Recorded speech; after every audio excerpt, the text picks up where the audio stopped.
Hey, this is Levavi from LickNRiff.com, and I welcome you to the only beginner fingerstyle lesson you're ever going to need.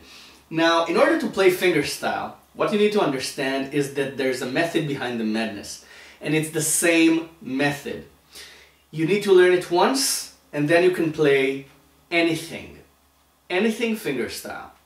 I'm not kidding. To play this,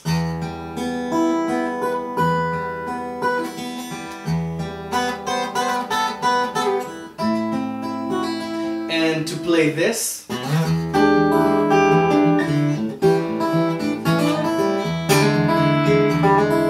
and to play this,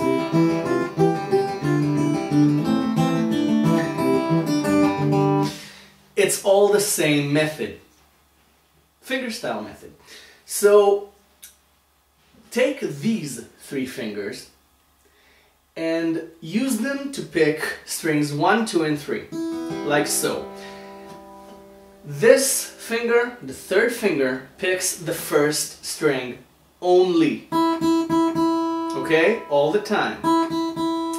Now, the second finger picks the second string. And the first finger picks the third string.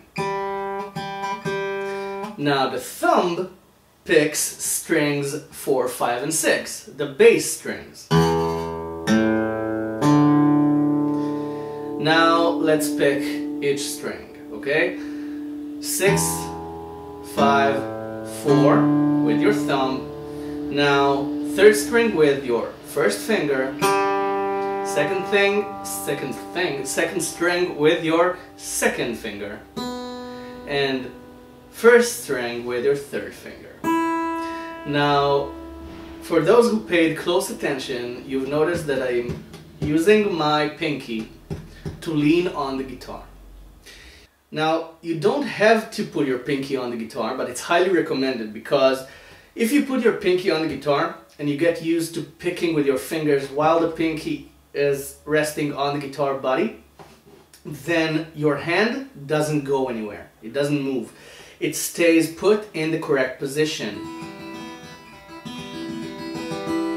While if you don't rest your pinky on the guitar, then your hand is up in the air and it moves around. And that requires you to look at your hand to see that it's in the right place. While if you use your pinky to rest on the guitar body, then you don't have to look, because you know that your hand didn't move anywhere.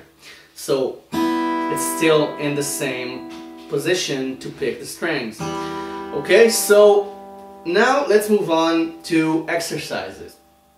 Let's pick just the first string with the bass.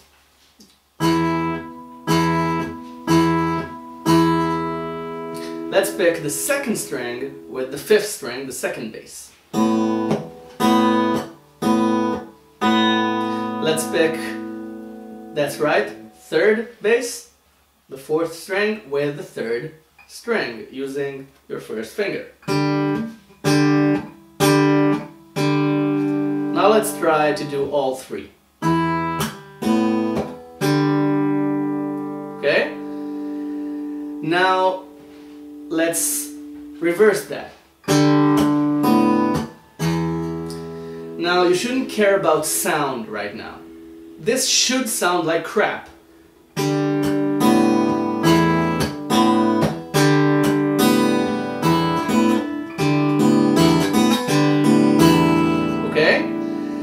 Now let's move on to what I call the pyramid and the reverse pyramid pattern. Why? Because when you write it in tab, it looks like a pyramid or a reverse pyramid. You'll see in a second. So the pyramid goes like this: bass note, third string, second string, first string, second string, third string, bass note. Okay? It's this one in particular is an E minor arpeggio, because this is E minor and we don't pick these strings. So now you should do this one with all the bass notes, like so. E string, A string, D string, A string, E string. Okay? 6th string, 5th string, 4th string, 5th, 6th. And now let's reverse this.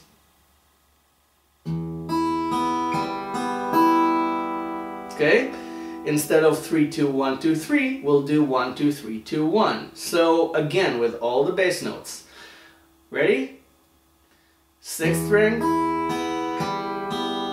5th string, 4th string, 5th string, 6th string. Now, what you should do is connect the bass note with the first note you pick. So, okay, bass note along with the first string. So now, change basses with this pattern as well. 6th, 5th, 4th. Okay, again, 6th, 5th, 4th, 5th, 6th.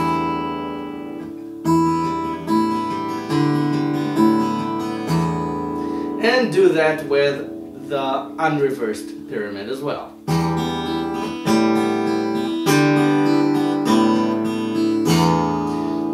I got confused with the next exercise. The next exercise is to pick 2nd string, 1st string, 3rd string. Okay, 2, 1, 3. So with the basses. And also 2, 3, 1.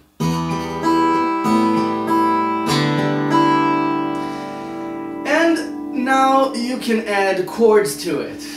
For example, or even this one.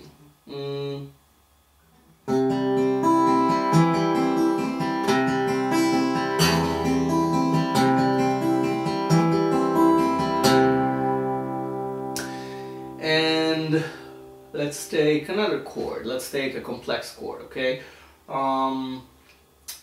Let's take this one. Let's see how that sounds. And now you can see that picking patterns just make their own music as they go along.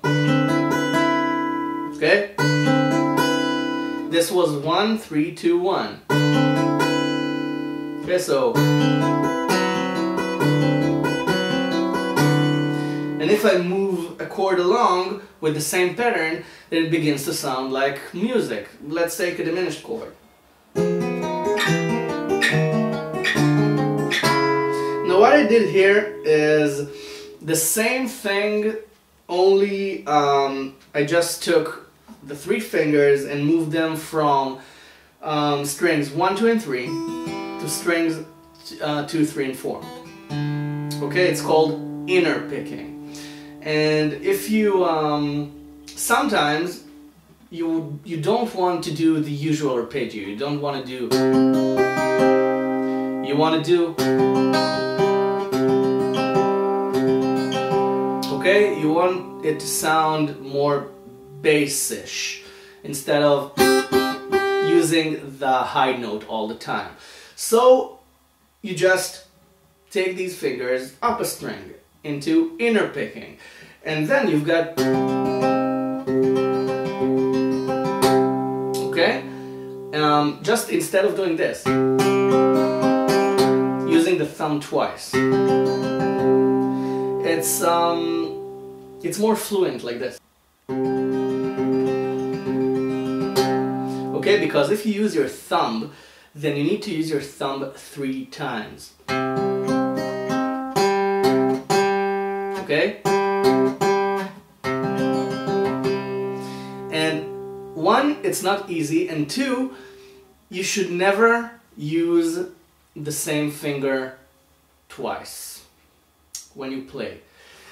Also in solos, when you do this, you should change a finger instead of. Okay, that's the first rule of correct technique.